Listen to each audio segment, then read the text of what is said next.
Mr. Chairman, the stream is now live.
Yeah, I think we're going to give this a try again. We'll call the board meeting to order, and it is now 10:08, and we welcome all of you here. Those of you who are on the telephone system or being called in, would like you to acknowledge whom you are and help us by knowing who's out there in telephone land, if you do that. This is Blaine Ipson. I'm on the board. I'm on the phone. Thanks, Blaine. This is Brian Peterson. I'm with the Fremont Irrigation Company on the phone as well. Thanks, Brian. This is Brent Gardner with Alpha Engineering. Brent. And this is Jim Lemon with Board of Water Resources. Good morning, Jim.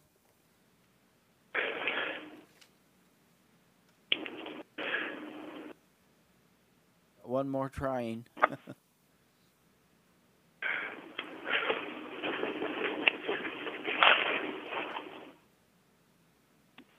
Don't want to. We need to make a couple of announcements also. We need to excuse our board member Kyle Stevens. He is on vacation, and he is excused from the board meeting today. Also, I'd like to thank our Executive Secretary, Barbara. This is her last meeting. My goodness, that's not fair. She thinks she's going to retire. Ha ha ha. It doesn't work. But we appreciate you very much, Barbara, and what you've done for us. So, we're going to, we've got the minutes we need to review. Has anybody got a motion or comment about the minutes? is Jim Lemon. I'd make a motion that we approve the minutes. I think Jim's made a motion. Do we I'll have a second second? it. Randy seconded the motion. All in favor, say aye. Aye. Aye. Are there any opposed to that motion? Minutes will stand approved. Barbara, thank you again for all you do.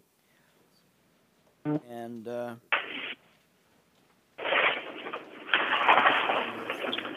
we have some guests here with us, so we'd like to acknowledge them. We have Ben Bolden, internal auditor from the DNR administration. Always love to have auditors present, right? Laura Lowe, also auditor. Thanks, Laura. Mike Wilson, project manager, CRS engineers. Mike. John Friedel, Lake Powell Pipeline program director. Thanks, John. We'll hear from you or somebody later, huh? Justin Atkinson, project manager, Sunrise Engineering. Justin. Ben Bradshaw, hydrologist of BLM.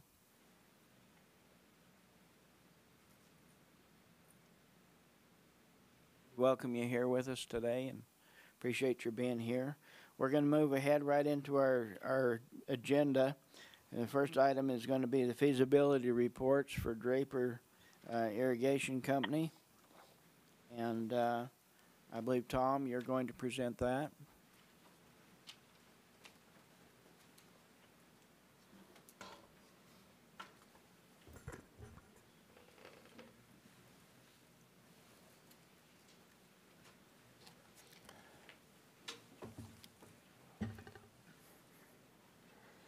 And we have Darren Peterson, project general manager, and Michael Harvickson, public engineer of EPIC, being here. Go ahead, Tom.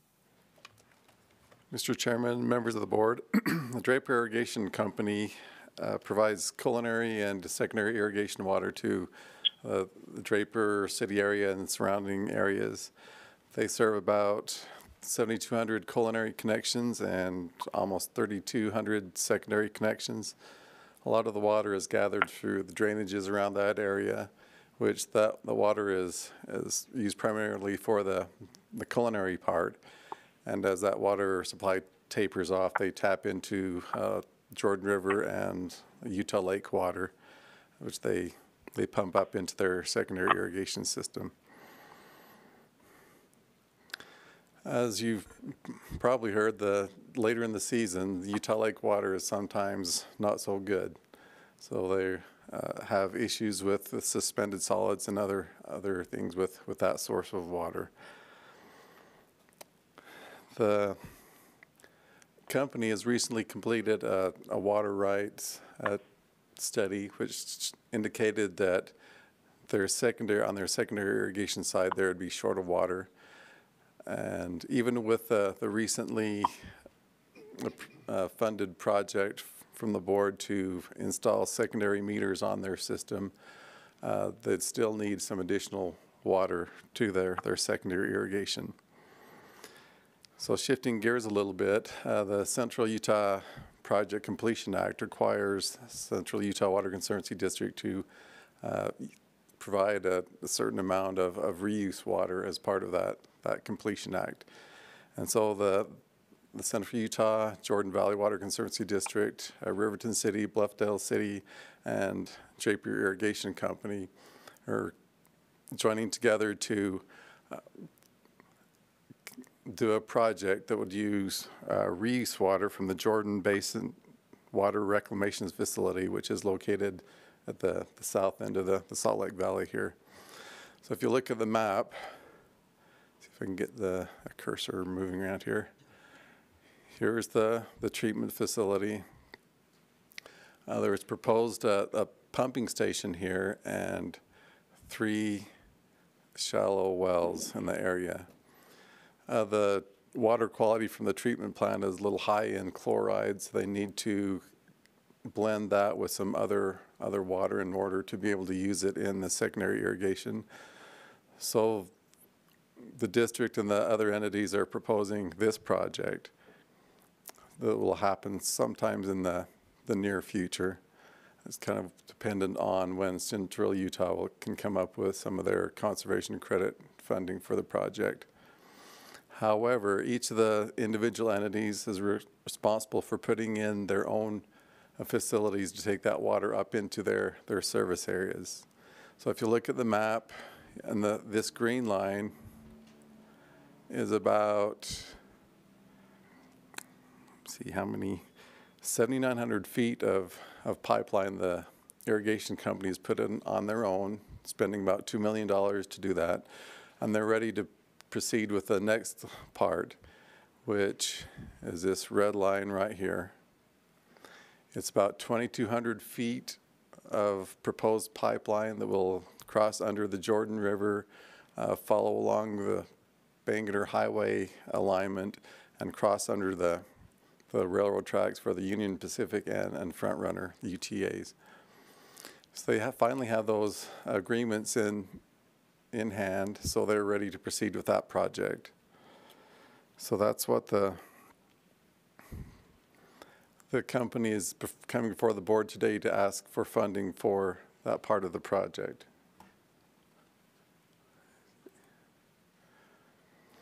The project benefits include it would enable the applicant to utilize 3,000 acre-feet of reuse water from the treatment plant. That 3,000 acre-feet plus the 3,000 acre-feet of blended water would be enough secondary water to take their system through build-out. The project would improve the water quality to the users because it lessens the amount of Utah Lake water that they have to run in this system. And it will actually increase the river flow upstream of the treatment plant because Central Utah will release enough water into the system that by the time it gets to the treatment plant, all the treated water, there will be a net loss, zero net loss in the system. So the amount of water downstream of the treatment plant will remain the same after the project is in place. So the project cost estimate is $1,150,000, and staff recommends the board authorize 85% of the project cost up to $977,000, and that the project be purchased at 0% interest over 25 years with annual payments of approximately $39,100. And that's staff's report. Thank you, Tom. Aaron, do you or Michael have anything to add to that you'd like to? No, the only thing I will add is, we've been working on easements for probably the last 6.5 years, and we finally have now obtained these easements to put in this little section, the 2,200 feet that we had talked about. And so it is important that we kind of move forward with this. We're concerned that with not getting it in during this period of time, that the easements and the grants that we have asked for to be able to move forward with this small little project will elapse, and then we'll start this whole process over again. And we're kind of at this little time frame on why it's so important to get this section of pipe in the ground. Thank you. Are there any questions from the board on this project? I'm just curious, when you talk about net build out, is that based upon your parameters of your existing infrastructure, or? Yeah, based on our franchise that we have with Draper City, that's what the build out that we're talking about. When you hear build out, it's like, okay, explain this one to me. Yeah. So, okay.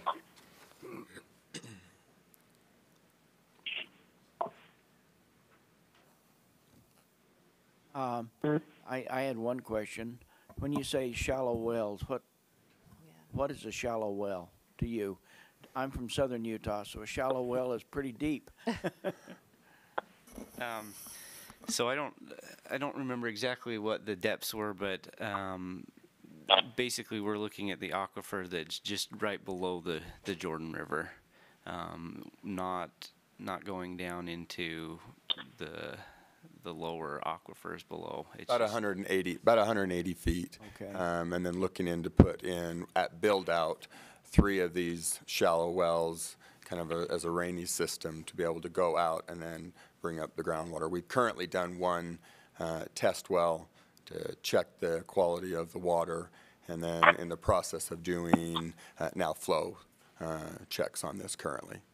Is there any drawdown or anything? We're not seeing any, 2 no. wells? Okay.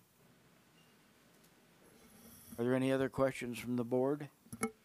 Not, I guess, Julia, we're ready for a motion. All right, I'm happy to make this motion. So I move that we authorize 85% of the project cost up to $977,000, and that the project be purchased at 0% interest over 25 years with annual payments of approximately $39,100.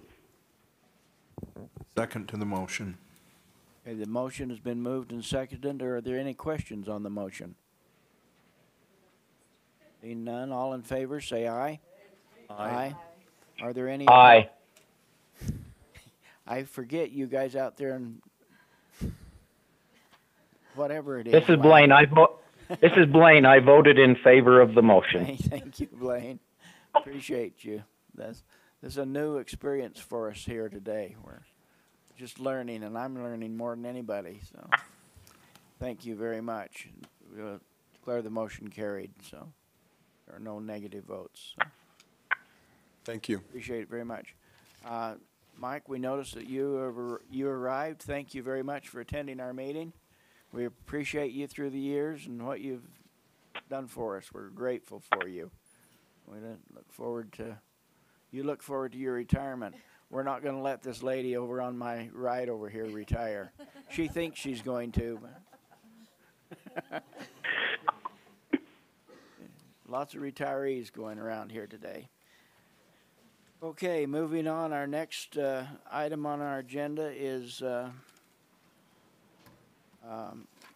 Fremont Irrigation Company. And Shalane, you're going to make a... Shalane? Yes, good morning, Chairman Johnson, members of the board. As you recall, in March, I was here requesting that the board do some sort of shared security agreement with Zions Bank. The board agreed, and then Zions, in trying to come to an agreement, realized there was significant environmental work that they would need to do, slowed the process, and Fremont Irrigation Company just really needs the money to be able to pay for the completion of this project. So they have contacted a couple other banks who believe they could work with them quicker, but their first request is to ask the board for the additional $1.4 million that they need to complete this project. As stated in your report, the bank proposals that we have received, both banks that we've spoken with would agree to provide between $1.4 and $1.5 million that would be repaid over anywhere from 25 to 30 years at an interest rate that would begin around 5.5% to 6%, but would be adjusted every 5 or 10 years, depending on the bank. The security that they would ask for would consist of either a first lien on the hydropower plant that's been constructed and the property on which it sits, or a priority position in shareholder assessments.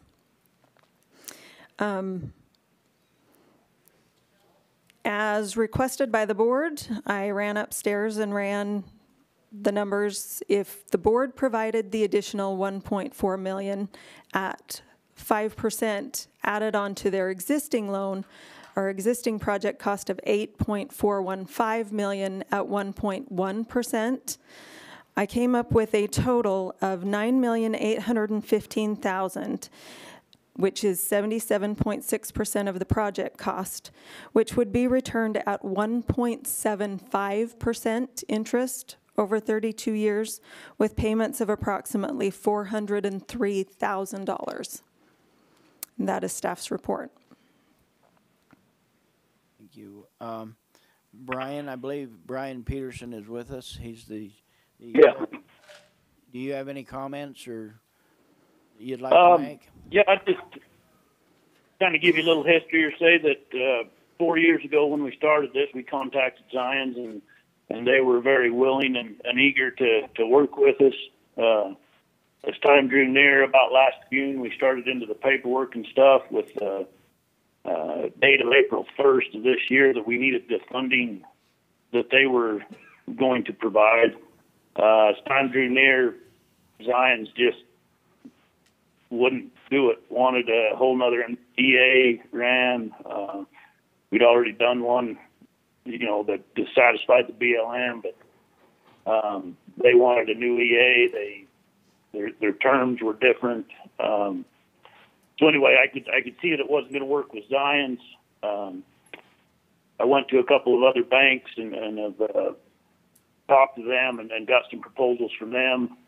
But as was mentioned, we would really prefer to see the board take this. I think it would be an advantage, obviously, for us, but as well as the board. They would have to release any kind of collateral or security. They would own the whole project. And anyway, we'd like to see the board take that. When I was looking, they were talking about doing the additional at 4%. Anyway, I'd be interested to see what changed there. But we've been assessing against this project for 4 years. Some of the cost overruns that we've had, we paid for out of shareholder monies. And so we've been contributing to the project all along. We have some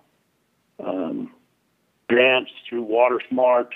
Those are a little bit deceiving. They take their administration costs out of those grants. We have about $75,000 of that money that we lose back to them for administration costs. And the board would be into the project at 77%, which we hope would seem fair. Outside of that, I guess I'd be willing to answer any questions or give you any information that I could. Thank you, Brian. Blaine, do you have comments you'd like to make?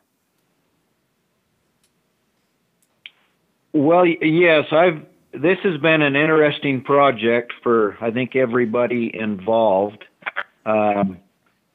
We thought we had it taken care of in March, and as it turns out, we don't. I guess my feelings are that this project's gone far enough along that we can't just drop it right now. We need to do something to complete this project that will be able to make it so that everybody benefits by it, and that we don't put Fremont in a position where they're going to fail, I guess is my thought process. I guess, Brian, I have a question of, initially you folks had as I understand it, an interest rate of 4% with Zions. That was back a few years ago. Interest rates are higher now. Would you guys, if you got financing from the board, be willing to look at a higher interest rate? Well, yeah, obviously would. You guys have got the information there in front of you. You can see what we've been offered. So we would obviously like to try to negotiate, if that's the term to be used here, the best interest rate we could. But 5%, as you can see, is obviously better than what we're being offered through the banks. Maybe just to give you a little update, the project is completed to the point that we're delivering water through the system. We've got a little bit of work to do on Garcane's side as far as being able to produce power, but we anticipate in about 30 days to have that up and running. So the project is very near completion. As far as the water delivery side of it, that is happening now. So, if that gives you a little more information of where we're at. Do you have contracts in place with Garcane Power for power sales, Brian? Yes, we do. We have a signed power purchase agreement at 4 cents, actually 3.996 cents, which is what we anticipated to make the project pay. So we feel good about that. We have that in place. That's all the questions I had, Norm. Okay, this is Norman. Do you, with that power contract in place, will that allow you to make the annual payments? Yes, yeah, that's what we anticipated. We needed to make the annual payments was that 4 cent mark. So we anticipate with the water savings that the project's going to provide, which is 8,200 acre feet, we anticipate being able to actually produce more power than we normally would through a normal irrigation season. So there may even be a little bit of additional revenue there from the power. We're hoping, because of the power savings. So we feel good about being able to make the payments with the contract we have. Thank you, Brian. Thank you, Blaine. Are there any questions from the board? I had one other question. When you rerun your numbers, Yes. You're looking at 1% interest additional on 1.4 million, correct? Yes. Which would be $14,000. Yeah. The way it calculates out, you came back with 11,000 more than the other payment was. I was just confused. Okay. When I ran the numbers, the $8,415,000 at 32 years and 1.1% interest. When I run that, I come up with about 313,000, even though the board approved and the agreement is written for 318. So, yeah, that's why the numbers helps. don't compute. I was just confused. I apologize. Nope, you caught it. Numbers and thought, well, I just didn't make sense. So yeah, that's thank why. you for the clarification. Sure. Okay. Thanks. Shalene, when we approved this in June of 2018, did we approve it with the bank loan as the cost share, or did we assume that? What did we approve? Right. And the board didn't actually take it into consideration. It was part of all of the financial things that were taken into account. So it was at the time, I think, still considered 1.4 million at 4%. So that was the payment that was looked at, that they would be making to someone else in addition to your payment. But yeah, we know that changed since last June. Okay. So just to clarify then, in June of 2018, that what we approved assumed that they were going out to borrow this additional amount. Yes. Okay. Because I just feel like we're kind of backed into a corner. We want to make sure that this progress is successful and solvent. It doesn't do anyone any good to pull out now, but it's a little tricky. Yes. Other questions of the board members present? Not Blaine, I guess we're probably ready for your motion. Okay, Mr. Chairman, I would like to make a motion that the board commit an additional $1,400,000 and the purchase agreement be amended to state that the board will provide 77.6% of the project cost up to $9,815,000, which will be returned at 1.75% interest over 32 years with payments of approximately $403,000. I'd second it. Okay, that motion has been seconded, Blaine. Okay. Do you have any questions on the motion? No questions on the motion. We'll call for board action. Those in favor say aye. Aye. Aye. Are there any opposed? This is Blaine. I vote aye. You, Blaine. I jumped over you there. Jim, are you okay with that? Yes, I am. Declare the motion. Can you hear me, Norman? Yes. Thank you, Jim. Thank you. Okay. Declare that motion carried then. Near as painful as thought it was going to be.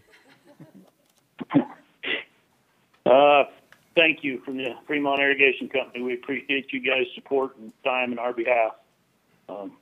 This is going to be a good project for us, and thanks for supporting it on us. You're welcome.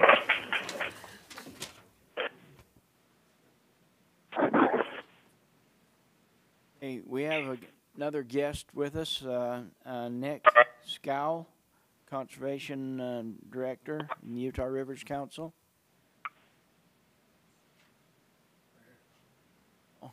Welcome. We appreciate your being here. We'll move on then to the Green River Exchange Agreement. Joel?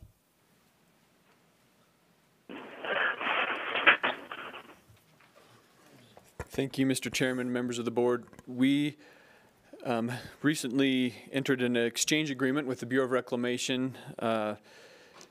We had worked for months and months with them to reach this agreement.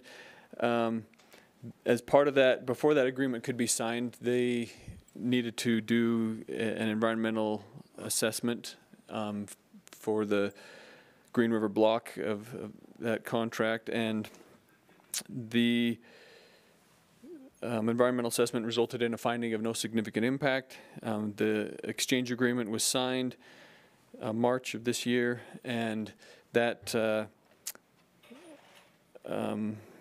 environmental assessment, the finding of no significant impact, has been challenged.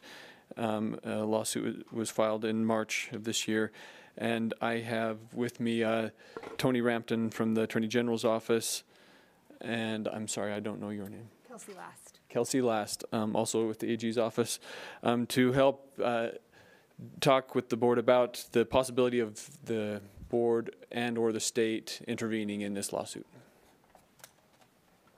Thank you, Joel. Tony, just for clarification, when you mentioned that you visited with our AG representative, Norm Johnson, it's not me. It's another Norm Johnson. True. Confusing. Yeah, this. We'll have you shoot pretty straight, though. Yeah, so there it's we all go. good. As indicated, a lawsuit was filed in the middle of March by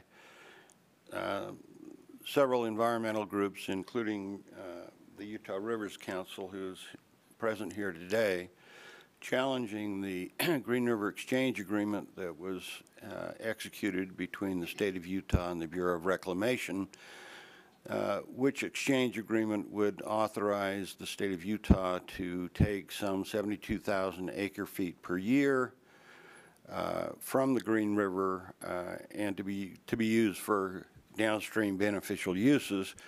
It also permits the Bureau of Reclamation to meet its Endangered Species Act requirements regarding 4 fish species in that Colorado River system. The lawsuit seeks to set aside the exchange agreement and to require the Bureau of Reclamation to go back and redo the environmental evaluation.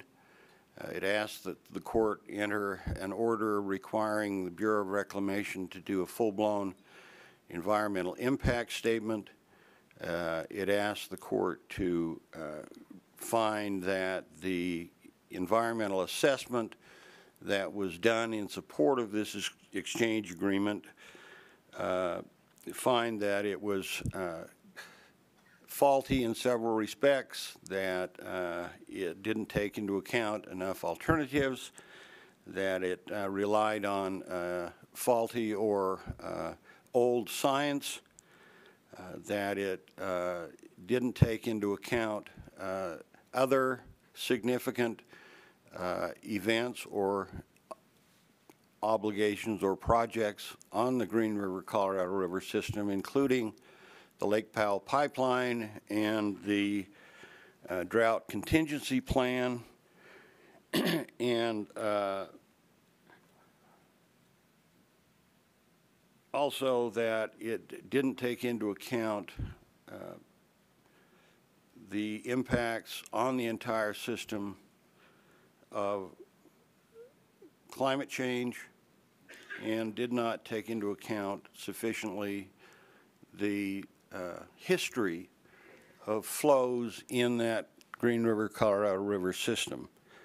As I say, the lawsuit challenges the exchange agreement itself. It seeks to set it aside, and after evaluating the claims made in this lawsuit, the Attorney General's office determined that, one, the state of Utah and the Division of Water Resources have a significant interest in this lawsuit, that they will suffer direct impacts as a result of this lawsuit or could suffer, and therefore the Attorney General's office has concluded that it is its recommendation to this board that the Board of Water Resources authorize the Attorney General's office to intervene in the lawsuit on behalf of the state of Utah and on behalf of the Board of Water Resources. That's why we're here today, and to get your decision as to whether you want to authorize us to do that. Thank you very much, Tony. Board, there are questions on this process? I believe that, you know, we have to defend our water rights as far as the board goes with the state as well. I'm supportive of it myself personally. The rest of the board members, but I believe. I understand that these are states' rights. Yes. But there are rights that could be lost for failure of beneficial use. Juliet? Just to clarify, so you say it on behalf of the state and on behalf of the board. Are we not the state or representing the state? Are we? Yes, but in filing lawsuits, it's, I think, significant to have not only the state of Utah, but the division of state government that is most directly impacted as parties. Well, and to maybe help answer that, when this water right was turned over, it kind of made Department of Natural Resources or Water Resources another mini state engineer, because it wasn't turned back to the state engineer, it was turned to the Division of Water Resources, which makes it kind of unique in how it was dealt with at that time. And so Water Resources is the title holder to this water right. Is that? Yeah, the Board of Water Resources. We hold title to this water. Lane or Jim, do you have any comment out there in Wonderland?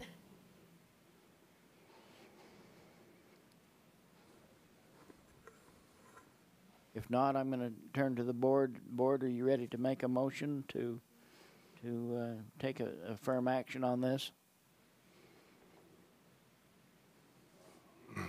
I propose that the board enter into or allow the AG's office to enjoin in this lawsuit on behalf of the state of Utah and the Board of Water Resources. That's sufficient. That's sufficient information for you? Yes, that is. Okay. Second. Have a motion and a second. This is Blaine. I will. Go ahead. This is Blaine. I'll second it. Okay. It's been moved and seconded. We're going to call for a vote on the motion. All in favor, say aye. Aye. Aye. Aye. Are there any opposed to that motion? If not, we'll declare the motion carried, and hopefully that'll give you the support you need. So. That's exactly what I want. Good luck. Thank you very much. Okay, we're going to move on to the Lake Powell Pipeline report. Have anybody given that report today? Joel again. Keep you moving, Joel. Thank you. Mr. Chairman, members of the board, happy to provide you an update on where we're at with the Lake Powell Pipeline project. We are still anticipating the Federal Energy Regulatory Commission, also regularly referred to as FERC, to release the draft environmental impact statement. They are anticipating the fourth quarter of this year is when that draft would go out to the public for review and to agencies for comment. According to their schedule, the final EIS would follow the following year in the fourth quarter of 2020, and we anticipate records of decision to follow that final EIS. We are also working with the Army Corps of Engineers for this project to pursue the 404 permit regarding water quality and any anticipated impacts to waters of the United States. We are also continuing to meet with the Kaibab tribe. Actually, we're down there on Tuesday of this week, continuing to meet with them about on a monthly basis to continue to discuss the project with them and trying to address any concerns there. We are continuing to work with the Bureau of Land Management, working with them currently on a Section 106 agreement. That would cover how we would handle registered historic places along the pipeline alignment and working with all the interested agencies, including the State Historic Preservation, any interested tribes, federal agencies. So that typically involves the Bureau of Land Management, National Park Service, anyone involved on the entire alignment. So this last call that we had with them, I believe there were over 80 different entities invited to participate in the call, and we'll continue to work with them on that. That effort is being led by the Bureau of Land Management. I'll give you an update on where we are at with our contract with Stantec. They are helping us through this permitting process, and as I mentioned, where we anticipate the final EIS in the fourth quarter of 2020. Our contract with Stantec goes through end of 2020. Currently, we have $4.2 million remaining on that contract, and we are, as of March, we are below the forecasted linear spend on that contract, and so at this point are feeling comfortable with where we're at of having the remaining funds see us through 2020 with the Stantec contract. Any questions from the board on where we're at? I do have some printed information from the project website that I will hand to the board members that just update on kind of some of the public outreach and communications efforts going on with the project that I'll hand out. Continues to make the news. Yes, it does.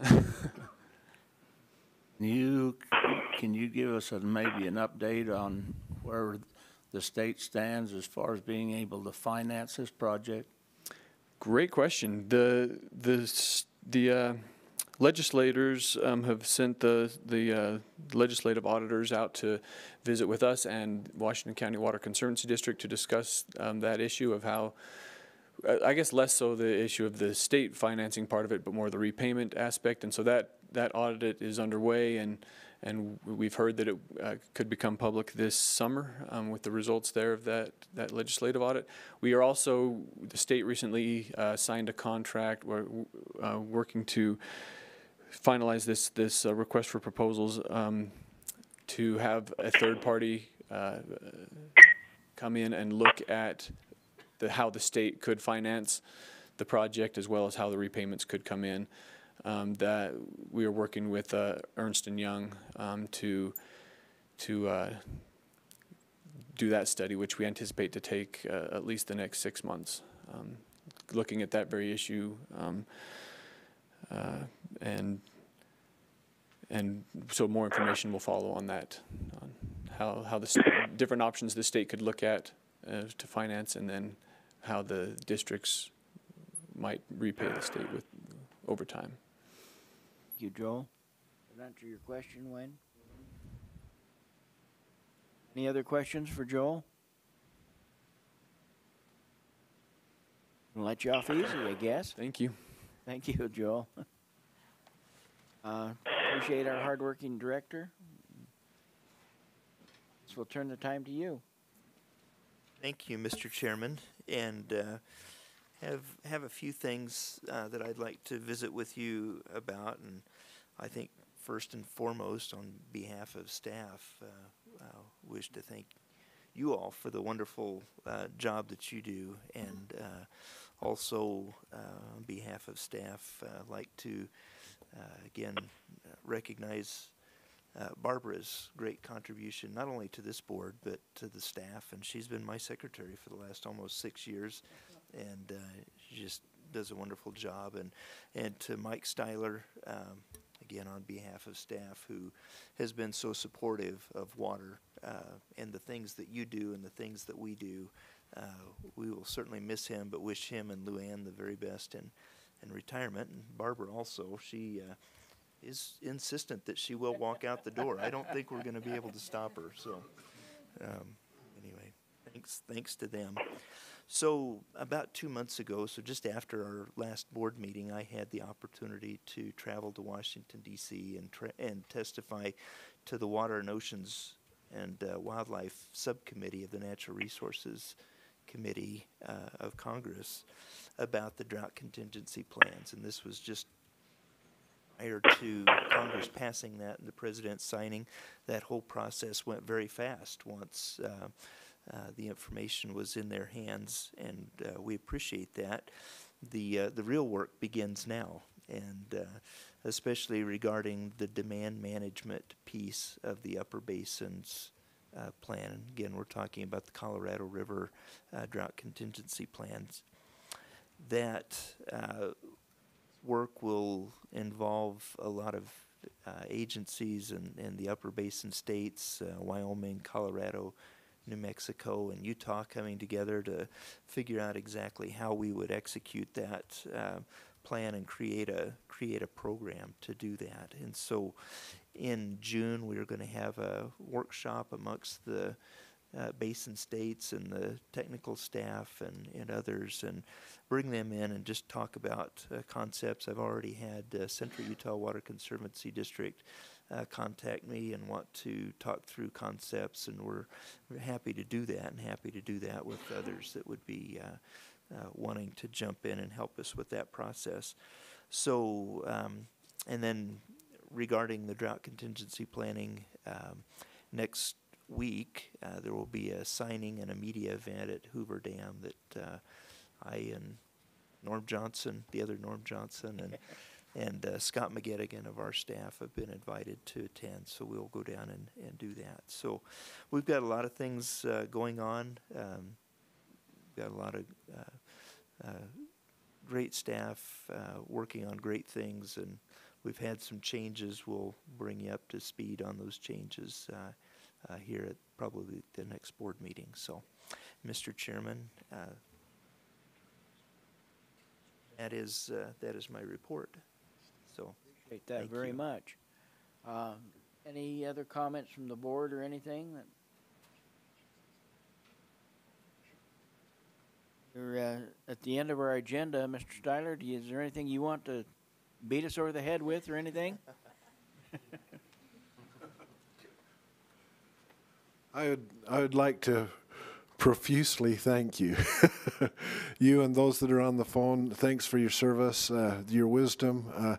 I sit and listen to the decisions you're making, and they are difficult decisions. And the reason each of you have been asked to be on this board is because of the wisdom and experience you bring to this board. So thank you very much. And I will miss you, but I will come back and visit. Thank you. Well, we appreciate you, Mike, and you can get lost out in the basin if you want.